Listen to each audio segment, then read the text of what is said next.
नमस्कार. मला अतिशय आनंद आहे की आंबेडकरी विचारधारेला समर्पित लॉर्ड बुद्धा टीव्ही आता अँड्रॉइड टीव्ही ॲपवर देखील येतो आहे. यासाठी लॉर्ड बुद्धा टेलिव्हिजन नेटवर्कचे मी अतिशय मनापासून अभिनंदन करतो.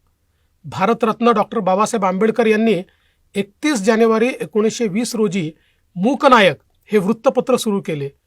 त्याच दिवसाचे औचित्य साधून हा कार्यक्रम होतोय हे अतिशय समर्पक आहे.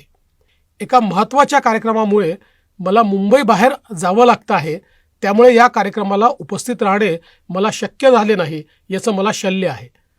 सचिन मून आणि महेश नागपुरे यांनी अतिशय अगत्याने या कार्यक्रमाचे निमंत्रण मला दिले होते, पण मी नसलो तरी आमच्या शुभेच्छा सदैव तुमच्यासोबत आहेत. शिवाय आमचे केंद्रीय मंत्री रामदास आठवलेजी या कार्यक्रमाला उपस्थित राहणारच आहेत. माध्यम विश्व आणि त्यासाठीचे तंत्रज्ञान आज अतिशय झपाट्याने बदलते आहे. केबलवरून विविध वाहिन्या ॲप्सवर आल्या आहेत. यामुळे अँड्रॉइड टीव्ही, मोबाईल आणि ॲपल मोबाईलवर सुद्धा ही वाहिनी पाहता येणार आहे. Lord Buddha music channel, Vidarbha TV news या वाहिन्या आता जगाच्या पाठीवर कुठेही विनामूल्य पाहता येणार आहे. पुन्हा एकदा लॉर्ड बुद्धा टीव्ही समूहाचे मी अतिशय मनापासून अभिनंदन करतो आणि त्यांना पुढच्या वाटचालीसाठी खूप खूप शुभेच्छा देतो. जय हिंद, जय भीम, जय महाराष्ट्र, जय भारत.